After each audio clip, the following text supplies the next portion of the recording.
Hey, Dom. Yeah. Hey, Lou. How are you? Good, good. That's good. Actually, a bit out of school here, but I just had the Forager 19 last night. Cracking, really good. Yeah, thank you. Thank you. Yes, the complexity's just starting to build a little bit now. It seems to be a heavyweight compared to the 18. Yeah. I think the 18, being a warmer vintage, with bigger berries, perhaps, that lighter color coming through from that, whereas 19 and 20 kind of more return to typical cool climate. So you get that vibrancy of color. Well, I'll be interested to taste the Greystone Ferment number 5 tonight. See how yeah, right. So I think what we'll do is let's do the 2 Chardonnays first, both 19s, the Estate and the Erin's. That's jars 1 and 2 for the guys who have got. Are you drinking with us, Dom, or are you doing it off? That's probably a bit late. Oh, excellent. Yep. I'm actually at a dinner party, but I've commandeered a room at a friend's house. Oh, brilliant. And the rest of the friends are out there finishing wines and eating curries and things. I did a similar tasting with Jeff Grossett last year in a similar situation, and I have a feeling they were well on to the desserts by the time Jeff joined our tasting. It is Saturday night here, so Yeah, exactly. All right, well, let's kick it off. Thanks so much for joining us from New Zealand, Dom. It's terrific. I was just thinking today while I was preparing the wines, yours was the very first winery I'd ever been to where everything we tasted at our first tasting was dynamite. I was there with Lou and Diane, both who are on the call tonight. And it's something that I've always held up as a benchmark in later years as I've traveled around the world. You taste, I think that day we tasted 9 different wines. You showed us absolutely everything. And there's a certain purity, and this would have been pre or certification days. This would have been probably, I don't know, 2016 or something. And there's a purity, there's a line of sight in all your wines that always seems to come through vintage after vintage. And then especially in the reds later on, with this ensuing gravitas with vine age, these wines are just getting better and better on every release. So I'm really excited to work through these tonight. So let's kick it off with the Estate and the Erin Chardonnay side by side and tell us what you think. Okay, so everyone's got those 2 wines. Yep. Okay, so just a little bit of background on those 2 Chardonnays. So in good years, we do bottle 2 Chardonnays. We have 3 blocks of Chardonnay. One of these blocks is extra special for us because it's on a steep block, and also because it's on quite high limestone content. And we see that gives us exquisite length. It gives us sort of poise of acidity and a real vibrancy. So those lovely building blocks that we can allow the wild ferment and barrel maturation to really build on. So in a good year, we will make what we call our Erin's Chardonnay. Our other Chardonnay is our Estate Chardonnay, and that comes off a combination of our 3 blocks from clay and limestone. So that Estate Chardonnay, you get a combination of texture from the clay, and that limestone helps just to give it some vibrancy and some freshness on the palate. So it's quite interesting putting them side by side, because for me the Estate is definitely more aggressive on the phenolics. They both share continuity in terms of the lemon lime aspect of it, but the Erin's is just so much more subtle and fluid and just beautifully resolved. And then maybe with the Estate, a little bit of roasted tropical fruit, so maybe roasted pineapple and that kind of thing, which is quite unusual, but seems quite distinctive in my glass tonight. Yeah, it's we definitely see a lot more fruit. Yeah, I think you're right with that Estate, and the Erin's, has its own element of fruit, but it really has. It's more about that drive and that that intensity, and things. Other aspects are sort of built off that and sort of mold around it. So because of that lovely sort of integrated acid with the Erin's, it's a really lovely wine for aging. So confidently sort of 15 years plus with the Erin's Chardonnay. But yeah, the estate has a lot of generosity, you know, Yeah. and that's something I'm really looking to promote with this wine. It's just really lovely drinkability in it from a young age. Yeah, yeah. There's a subtlety, and maybe one of the writers wrote about a tension in the Erin's. For me tonight, not so much. I'm getting more of the sort of soft generosity of spirit about the wine tonight, and then it's also leaning into sort of the hazelnuts, the roasted nuts kind of component as well, which is really beautiful. Yeah, yeah. So the Erin's has slightly longer in barrel. The Greystone Chardonnay has about 10 months. The Erin's has about 15 months. Mm-hmm. So actually that's like it's another 50% longer, so it's considerable. So you really get that extra depth of barrel flavor coming through, and texture. Yeah. Really So that adds an element of complexity, which in the glass just takes a little bit of time to open up and show itself a little bit too. Well, today I actually put both the Chardonnays through an aerator when I was decanting them. So I purposely wanted to do that just to see the best possible expression of it. In fact, if I didn't live in Singapore where it was 400 degrees Fahrenheit, I would decant my Chardonnays all the time, because it's when occasion lends itself to it, it's just such a great way to get that extra grunt out of the whites.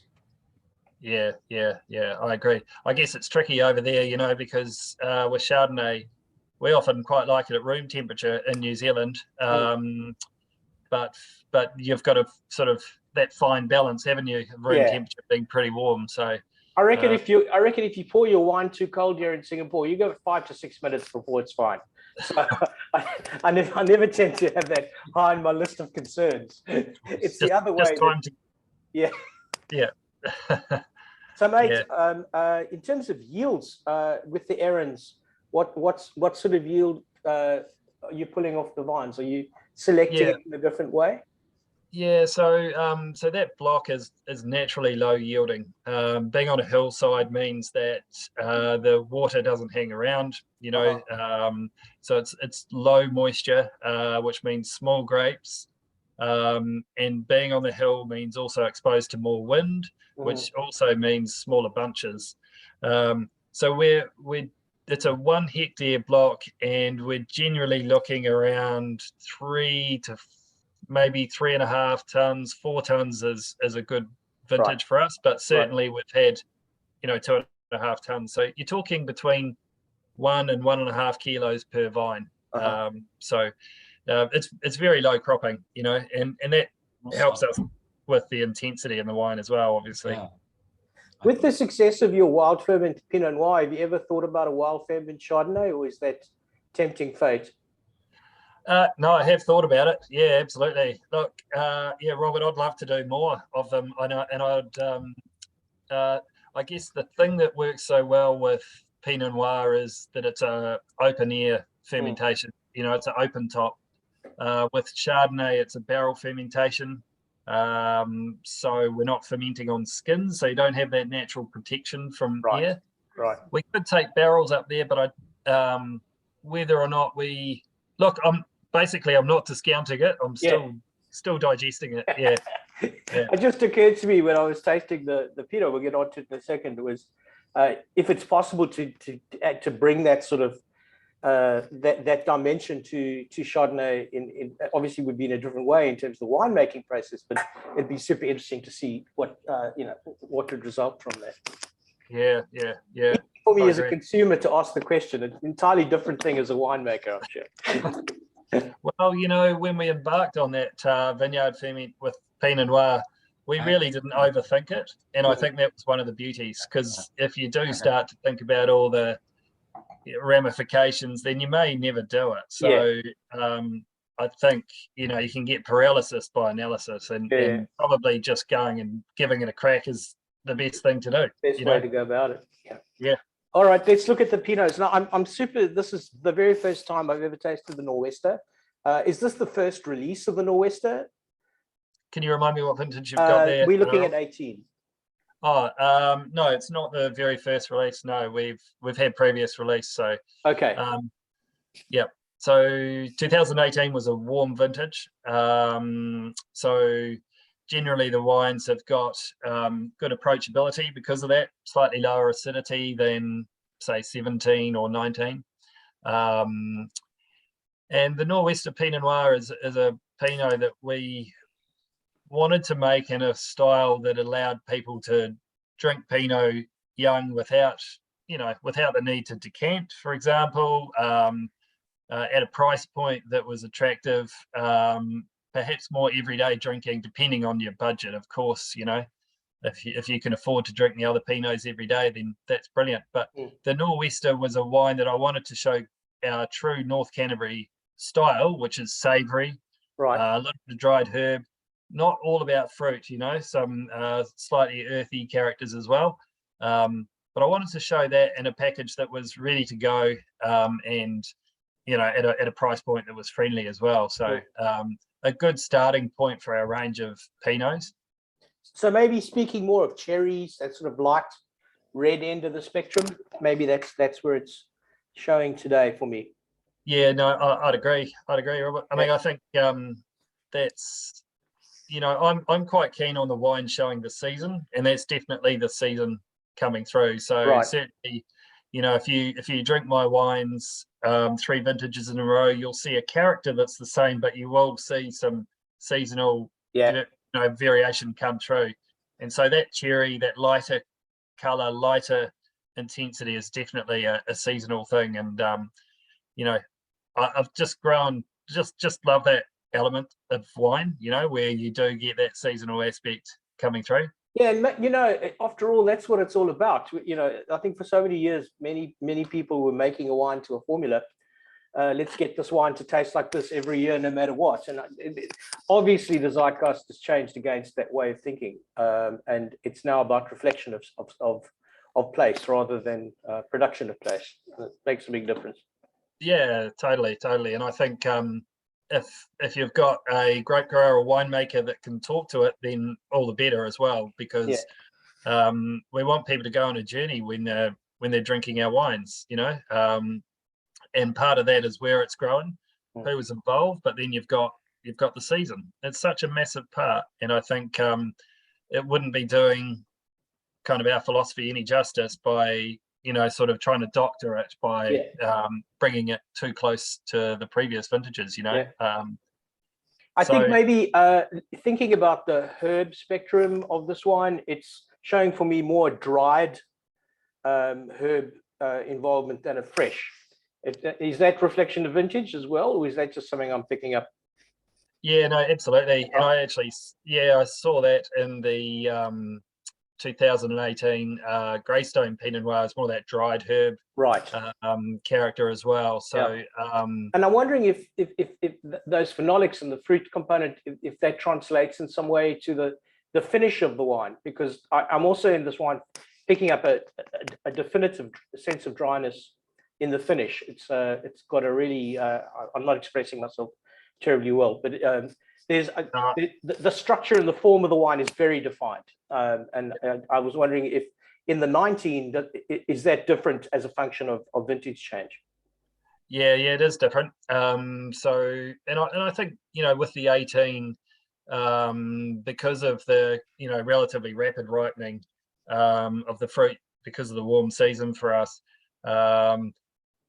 you've got perhaps not the same level of fruit sweetness that you might have in a year like, say, 2019 or 2015.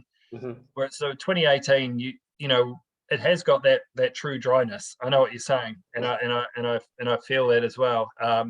And perhaps for me, sometimes the oak presence is contributing towards that as well, and also that dried herb character. So perhaps the fruit element is not as powerful in 18 as it is in, like I say, 19 or 16 or something. So there's quite a rustic sort of yes, that's the right word. It's got a rusticism to it, which is quite, and it's going to be interesting now to see how that parlays into the Estate 18, which is the next one. The Estate 18s, know that for guys who are on the call, The Nor'Wester's at 39, and the estate's at 49. Interesting to see if that. So I guess that's the spirit of the vintage plays into this wine as well. Yeah, I'll let people sort of taste that. Have a minute.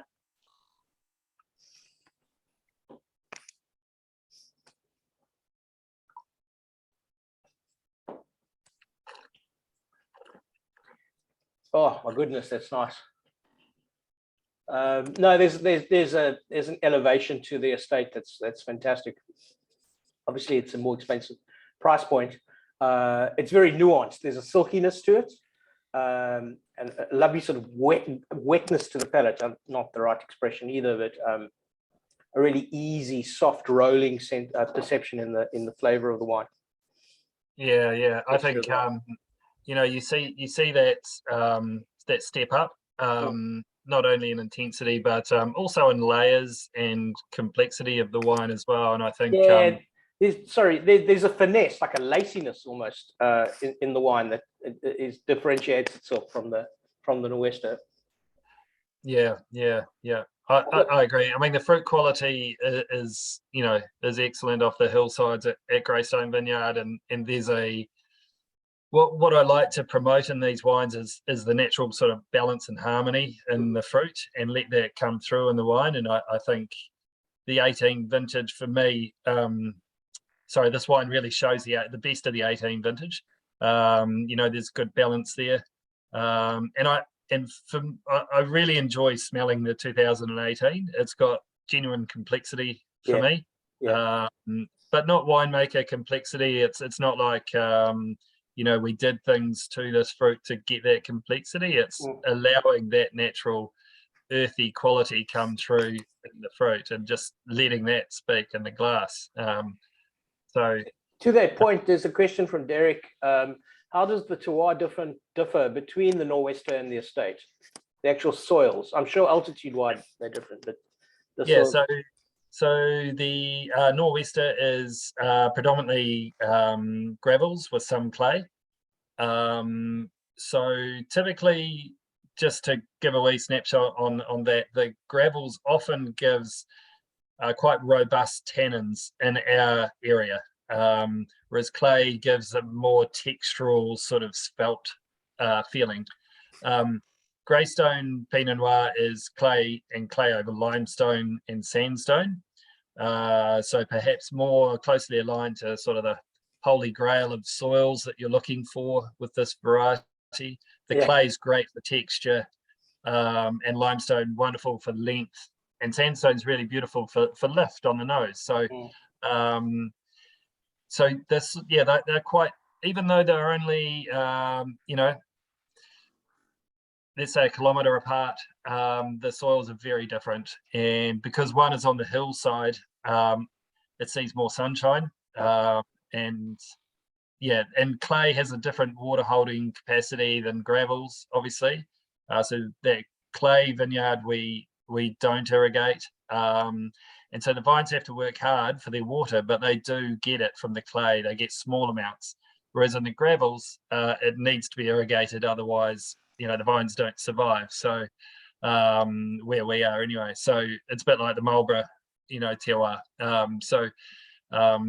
It needs moisture. And when gravels are irrigated, then vines take that moisture up very easily because it's freely available. So very, very different terroir. And that Greystone Pinot really showing that hillside nicely. I'm wondering if anyone else in the room agrees there's some tea component or per component to the phenolics of the 18, which is really beautiful. It's so distinctively not from further south in the south of New Zealand. There's a wonderful delicacy and finesse of the wine that defines it in its sense of place. And I think even if you're talking about the terroir and Marlborough being very similar, it even differs itself from the Marlborough Pinot vines as well, which are now getting some age on them, and showing way more savory kind of thing. Just as a blanket rule for me when I'm tasting blind, they seem to show more of the umami savoriness, whereas here it's a finesse. There's a delicacy, a nuance to the Pinots from North Canterbury. I think they're really beautiful. It's showing spectacularly well for me. Yeah, I think this wine is really starting to sing, and you know, I spent a little bit of time with some restaurants over here in New Zealand with this wine, and it's a really nice time to be showing this wine. You know, it's had plenty of time in the bottle now, so it's past that initial all about fruit sort of aspect, and it's just starting to dip into, you know, really expressing some of those more earthy qualities. So really yeah, I agree. I love drinking this wine at the moment. As I always have this theory that the most successful wine of the night is always the one we've got the least to sell, and yet again it's proven correct, because we have all of 7 bottles left to sell of this wine. It's eternally damning. Yeah. Well, you know where to find us. Yeah, thanks. All right, let's move on to the last two. So both 19s now. The Ferment 19 sitting next to the Brothers, your Bomb Diggity. You know, so altitude-wise, the Brothers is the highest set of vines that you have, right? Sitting right on top of the mountain somewhere. Yeah. I was reading your note on the website earlier today, and it reminded me of another winemaker in Central Otago that was growing vineyards on top of a mountain, and they all thought that they were crazy as well. And it's ended up being a fantastic move. And so a similar kind of scenario where there's 3 inches of soil and then just chalk underneath, or limestone, and very little blustery winds, really nothing that was going to encourage generation of plants, but it's clearly the perfect place. Yeah, look, I mean, I think it seems like a long time at the time when the vines go in, and it takes more time to get them established, and you get less fruit, and it seems like a lot of extra hard work, but actually it is really worth it, because now 18 years later we look back and we go, where did that time go? That you know, wasn't that long ago. But if we'd never done it, we would never have been drinking these wines, you know, and I think we'd be drinking wines you know, there were a lot more every day, which is fine, but that wasn't what we're about. And I think, you know, so yeah, these last 2 wines are you know, they're really special wines for us at the Vineyard, because they tell a really particular story. And I think that's one of the reasons why I guess a lot of people fell in love with wine, is it has the ability to tell a particular story, not because it tastes of strawberries or blueberries or whatever, you know, because it can give you a sense of season, of place, and the people behind it, and you know how they farm. And I think for us, these 2 wines do that more vividly than any other wine that we have, I think. So this 19 Ferment, Wild Vineyard Ferment, is your 4th release, right? 16 was your first unofficial. That's right. And correct. you launched officially with the 17. Okay. Yep. And you're still only making thimblefuls of this? Yeah. Cases or so? Yeah, not much. I mean, we're doing about 250 cases of this. It's a wine that you know, it takes a lot of effort to make these wines. So it's not the sort of thing we can just at the end of aging go, oh, we're going to bottle a bit more. We had to decide that at harvest time, and you know, spend more time in the vineyard processing out there and plunging out there. And so what's your process when you're harvesting? What are the constraints that you're implementing in choosing the Wild Vineyard, the fruit for the Ferment label? Does it demonstrate something different from the rest of the fruit? What defines that 250 dozen? Yeah, so I'm looking for fruit that oddly enough doesn't taste just like fruit. You know, so some grapes, you know, lots of grapes will just taste like, you know, the range of flavors you get with that variety. But some grapes will give you more of a sense of the soil they come from when you taste them, be it, you know, dried herb, be it tea leaf, be it you know, tobacco character. spice, all these things can actually come through when you're tasting ripe Pinot Noir fruit at harvest time. Of course, there'll be an element of fruit flavors coming in as well, but I'm looking for fruit that has signs of that. And we've experimented with plots all around the vineyard, and about 3/4 of them we're pretty confident we know where those sites are, but we keep experimenting with the other 1/4, because as the vines get older, their character changes. Right. So that's important to not, to have an open mind, I guess, as we go forward. And then there's this crazy process. It must be like having a newborn all the time when you go through this maturation in the vineyard. It's just, it seems insane to me, leaving it open to mature, and the birds can fly by and the bees can fly by. It's a crazy process. Yeah, it's it's out in the vineyard at harvest time, especially once the grapes have just been picked. It's the most peaceful place that you could come across.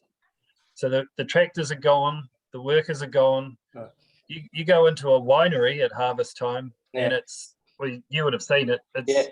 It's bedlam. It's busy. There's people. There's forklifts tipping fruit. There's all sorts of things happening in every winery around the world. And there's lots of fermentations. There's music playing and all sorts. And it's a great, vibrant, energetic time, and it's wonderful. But out in the vineyard, once the fruit's gone, there's no reason for anyone to be there until they prune the vines, which is probably another 3 or 4 months away. Right.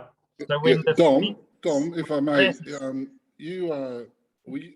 correct me if I'm wrong, but you were the first person to do this open vineyard ferment. Is that right? Yeah, that's right. That's right, Lou. Yeah. Mate, I'm sorry, but you are insane. You are. I mean, we love you dearly, but it's just insane. But to your credit, I see from my reading that a lot more people are emulating the same approach now. Yeah. Thanks for that, Lou. Yeah, I mean, I think it's great. Yeah, there's quite a few wineries that are giving it a crack, and some have just done one vintage, and that satisfied their curiosity. Tick the box and moved on.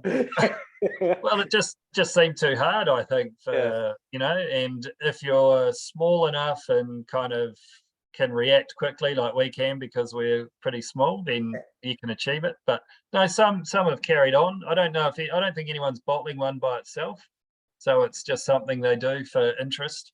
So we're still very much out on our own at the moment with that. I got to say, with this one, there's a herbaceousness to the 19 Vineyard Ferment that is not in the other wines at all. Again, is that a, I mean, first of all, do you see that, or is that just my imagination? And secondly, is that a product of any particular element that's coming into the ferment? It's not your imagination. No, generally that's the case with the Vineyard Ferment. Has more of that herbal element. And yeah, I think there's a few things going on with that. So one of the things is the fermentation temperatures are quite different out in the vineyard to in the winery. By how much? It can be 4, 5, 6 degrees difference. And particularly if you're in a cool vintage, or even just a cool period of vintage. The winery is very stable. You'll hit 30 degrees every time, but we've had, plenty of vineyard ferments that might go 24, which is certainly warm enough to get a good, healthy fermentation, but your extraction and your aromatics and some of the flavors are going to be different as a result. So, yeah. So that whole temperature outside has got just as big a part to play as the wild yeast out there. So that probably plays into Derek's second question about the risks of variation, Brett, oxidization, etc. How on earth do you minimize all that? How do you put a lid on it, so to speak? Yeah. I think number one is making sure you've got great fruit, so that you can't make this wine with fruit that's compromised, has any disease or overripe. Has to be really lovely, pure fruit. Therefore, you should get a healthy fermentation. And we've actually quite honestly saying we've never had any fermentation issues out there. So, well, going back to what you were saying a little earlier, the location where this wine actually sits is now in a very quiet, stable, zen-like state relative to the rest of the winery. I think we've lost the feed to Don. Hello. I'm going to keep talking in the hope that he comes back to us. What Don was saying is the actual vineyard at the time of harvest.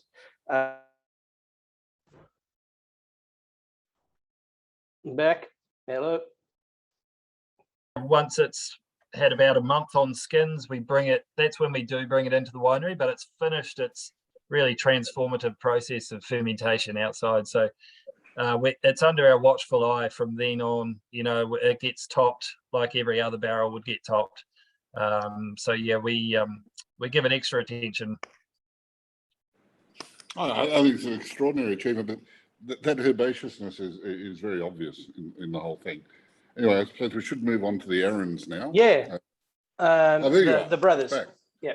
Okay. So, Dom, would you say, just as a rule of thumb, comparing 18 and 19, 19 is going to be a little bit, you're talking about it being a cooler year. It might be slightly more graceful, slightly more finished and elevated than 18, as a basic rule of thumb for Greystone, 18, 19. Yeah, 19 a little bit more vivid because it's a bit cooler. So the acidity is just perhaps more sort of normal levels for us, whereas 18 was lower acid. Mm-hmm. So the pH slightly lower, so a bit more vibrancy in 19. The actual fruit was smaller in 2019. It was a drier year than 18 as well. So smaller grapes means a little bit more richness to the wine, I guess, in 2019. Got it. So yields and production on the brothers. Yeah, how much comes out? Tiny amounts. So we're talking, if we get 6 barrels, that's amazing. But 3, 4 is a pretty common amount. But yeah, it's a 1 hectare block that crops very small, like the Erin's Chardonnay. It's in the same part of the vineyard, right? And it's not every barrel from that block. So it's just the very best barrels from that block that we think have got the layers. For me, it's the layers and the length. The other flavors come and go with the season, but layers and length are what I'm looking for in the wine to bring them together for the Thomas brothers. Right. Bob Campbell's rated this up to 97 points. So in his estimation, I think he was at 95. To be empirical for a second, I can't remember now, but certainly the 19 is being rated higher on release relative to the previous year. I saw something about this wine getting voted by Decanter the best international Pinot Noir in the world. What vintage was that related to? Yeah, so that was 2012 vintage. Mm-hmm. And so we got that award in 2014. Right. And then the following vintage and the following year, the 2013 was voted by Decanter as the top Pinot in New Zealand. So yeah, look, I think this particular site's got great potential, and so in a really good year, it's a wine that just delivers so much, and has that ability to age as well. But for me, it's I was just talking to some friends about this wine, and it's a block that gives us, again, flavors that are not just about fruit, and that's one of the reasons we singled out this block as being something special, is it has that real earthy quality naturally, but also is low cropping, so you get that intensity. So it's about showing a site specific wine, but also your to my mind anyway, your style of winemaking shows through and shows all of this again as a cohesive body of work, right? It's got a purity of spirit and style about it that's just wonderful. And even with the brothers, where architecture, you're looking at a big wine, it's got a big point of view, it's still Greystone, and I think that's really appealing. Yeah. I mean, our, I guess we've got to be honest with and say that we've developed our style over the years, and we've grown as the vineyard has grown, and that's been, we've now got a really deep and close understanding of the vineyard. And I think when we first started making wine, we probably made it in quite a traditional way. Right. But as we had the confidence to really get a handle on what the vineyard was giving us, we realized it was something so special, just like the vineyard next to us and the people down the road from them, they've all got something that's unique to them as well. But the more we intervene, the less it looks like a wine from that place. The more we add, we're actually subtracting from wines. I think over the years we've just had more and more confidence to let this really, really wonderful site come through. So talking to the guys in Victoria over the last few months about vine age, and talking to people like Mark Dillon at Bindi and what have you, he speaks about a 20-year sort of growing up period for Victorian Pinot Noir vines as a rule of thumb. Do you have a feeling on that for Canterbury? Is there something that you perceive as when do these vines, do you think, start reaching their ultimate gravitas in terms of yield and production and character?